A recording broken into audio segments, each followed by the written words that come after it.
Now, the next element we're going to be looking at here is what's called the search region.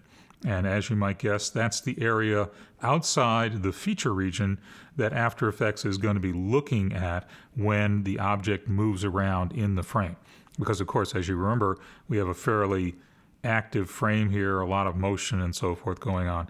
Now, you would think perhaps that you just want to search the whole frame, but in fact that's actually very inefficient, and it's going to slow down our tracking process considerably if we were to try to search the entire frame for this little element within that entire frame.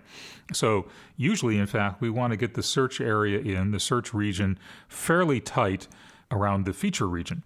And the thing is that even though this, within a couple of frames, moves outside the search region itself will update every frame, so that as we search from frame to frame, it's going to be repositioning itself. This whole tracker is going to be repositioning itself in order to compensate for the motion in the frame.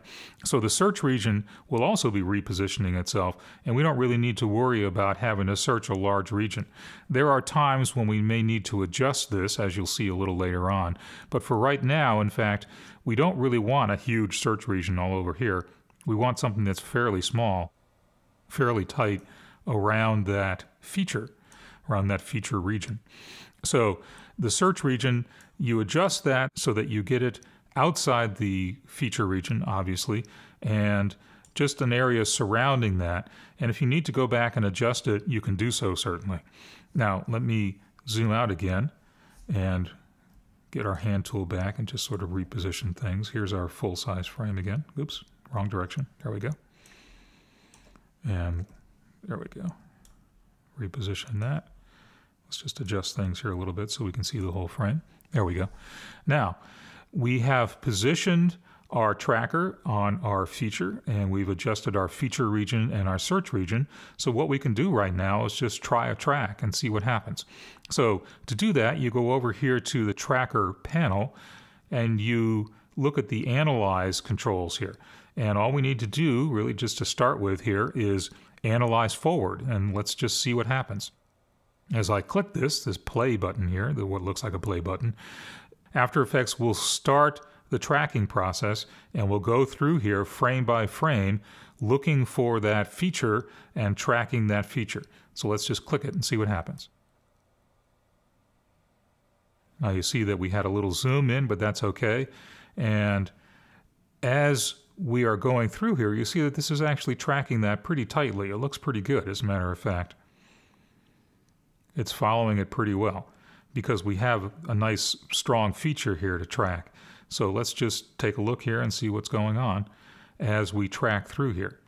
You can see that the hummingbird is kind of looking around curiously, but the tracker itself is staying pretty well on course as it's moving around in the frame. And as you see, there are times within those frames when it's moving pretty radically, but because each frame, the motion of each frame is within our search region, we're still doing okay. And so in fact, you can see that from frame to frame, as we're going through here, we have really a pretty nice tight track. There's a little bit of jitter in there, but not too bad. Now we're almost at the end here, and what's going to happen is that the bird is going to fly off, which is okay. That's not really our concern because the fence stays in place. Okay, so we have our track, and we're just going to scroll back through here and take a look at our frames and look at the tracker and see how it's done. And as we saw before, the tracker is actually sticking pretty tightly onto that fence. Now we could go back and tweak that a little bit more, but I think that this is good enough for the purpose of stabilization. So now that we've done our track, in our next video, let's actually apply this to the stabilization function and see what happens.